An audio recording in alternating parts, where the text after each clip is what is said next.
Howdy, this is Britt with Vine Dresser Lawn and Landscape, and today I want to talk about green up and warm season grasses. Today it's March 27th in Wilmington, North Carolina, and I just took a picture of my front lawn, um, and I'm going to show a picture. We get a lot of clients that call in and potential clients that call in saying the grass is ugly, what's going on, and quite frankly, they're usually scared about it. And so this is normal for this time of year. And so what I'm going to do is I got an article that NC State wrote last year talking about green up, and I want to go through that article and I'll make key points about why your lawn is looking rough right now. So again, this is my lawn right that just took a picture today, and you can see I've got a Hind 57 yard. It's got this patch over here is zoysia. There's a little centipede up here. There's a little St. Augustine mixed in here. And then everything that's greened up is mostly Bermuda. So the Bermuda's greening up first. And then in the back, most of this is zoysia right here, a little bit of St. Augustine right here. And then once again, the Bermuda is already greening up. Actually, this is St. Augustine also right here, and it's pretty much greened up. But you can see the zoysia is struggling to come out of dormancy. The Bermuda is coming out. We tend to forget this is a picture of my front yard in July. And so, what is the difference between this and this? And I would say temperature, soil temperature, and rain. And so, here's a picture of my backyard. So, this is what it looks like now. This is what it will look like once the soil temperatures rise and the temperatures rise. And so that's all we're really waiting on. It is early for spring green up. It's only March 27th. So I'm going to read this article. All right. So this article was put out, I think the date's at the bottom, April 18th, 2023. And so what happened last year is like everything greened up really early, and then I think the end of March, um, maybe early April time frame, we got a good hard freeze and it shocked everything. And so I'm gonna dive in. I'll put a link in the description, but this is NC State turf pathology. So the first thing I want to point out is disease such as large patch and take all root rot develop in late summer and fall, and those symptoms will persist until warm season grasses start actively growing again. So the first thing I want to iterate is that disease, primarily large patch in St. Augustine, zoysia, and centipede grasses, and take all root rot. That's going to come in the fall, but you're not going to see it until spring green up. Large patch, you're going to see large circular patches, and that's an indication of large patch. Bermuda doesn't really get disease like the other three warm season grasses, but also pest. Primarily, I'm speaking on mole crickets. The the eggs hatch June, July time frame, and so that's when they start feeding. And so by September, October, they might have eaten areas of your lawn, but you're not really going to see that until it comes out of winter dormancy as well. So, like spring is when we see all the damage from disease and pest. So, but in late summer and fall is when you need to do your preventative measures for that. And I say that to say that disease such as large patch and take all root rot develop in late summer and fall, and those symptoms will persist until warm season grasses start acting. So you're going to see these areas struggling, but they're not going to. It's not going to look better until the grasses start growing again. So here's where I'm going to get into it. Warm season grasses grow best when nighttime temperatures remain above 69 degrees and daytime temperatures are above 80 degrees.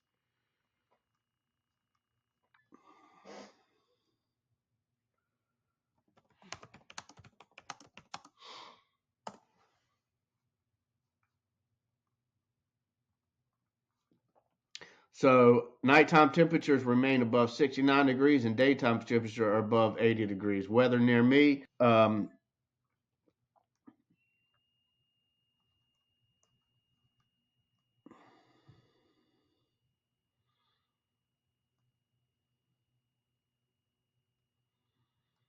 Oh, there it is right there, 68 and 61.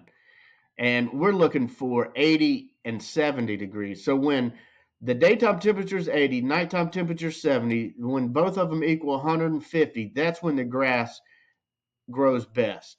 These are these are temperatures, these air temperatures would also promote average soil temperatures above 70 degrees consistently. So you can look at soil temperatures near me. Screencast online tool soil. You just Google soil temperatures near me, and it'll show you. And this blue line is right now. This is the soil temperature. We get the 5 year out of there. So you can see how in middle of March we had high soil temperatures, and then it drops. And then it goes up, and it's dropped again at the end of March. We're looking for soil temperatures at 70 degrees consistently for the grass to be aggressively growing, and we are just not there yet. In fact, in years past, here's the 10-year average over last year. Um, here's last year. We'll look at here's the 10-year average over last year. 10-year average. So the soil temperature don't stay in the 70s until the end of April. And here it is, March. So we got a whole month before the grass is really going to be actively growing. All right. So in this article, currently in North Carolina, the 5 day average soil temperature was just at 70 degrees, and that was in April. Needless to say, here it is. Needless to say, our warm season grasses are totally clueless on what to do this year.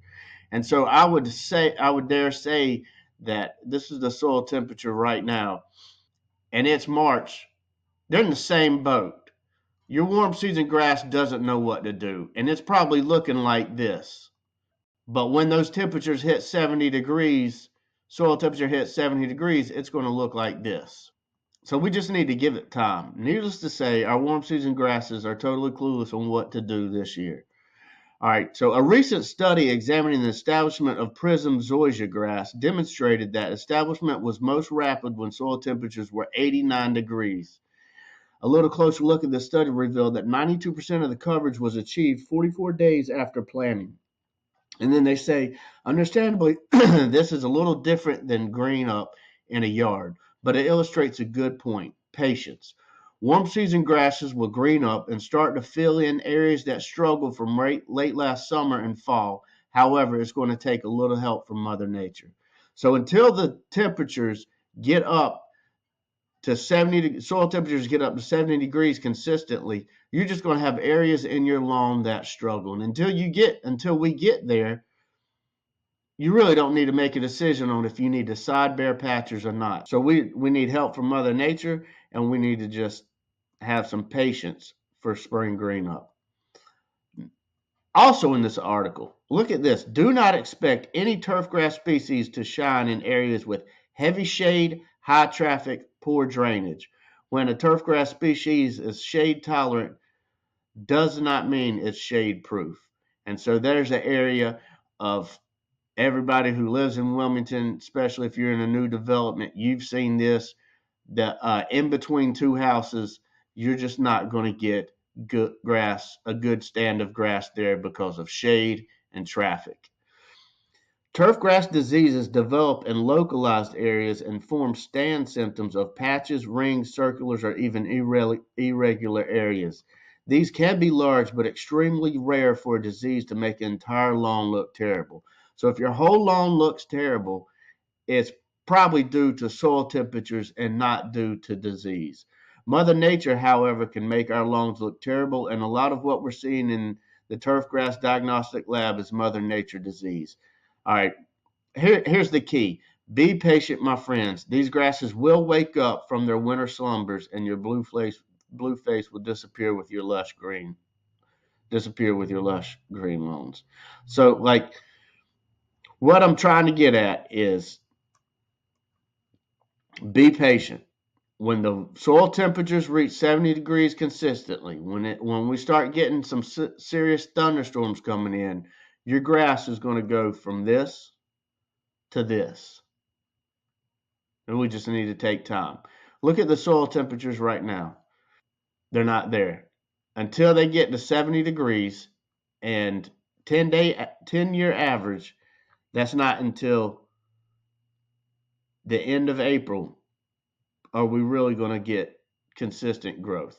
I hope this kind of helps you out on spring green up. It all depends on the soil temperatures, and until the soil temperatures get to 70 degrees, you're just going to have a rough looking lawn. And then once they get there, then we can evaluate areas of the lawn that may not be coming in. If you need anything, we can help you out in any way, let us know.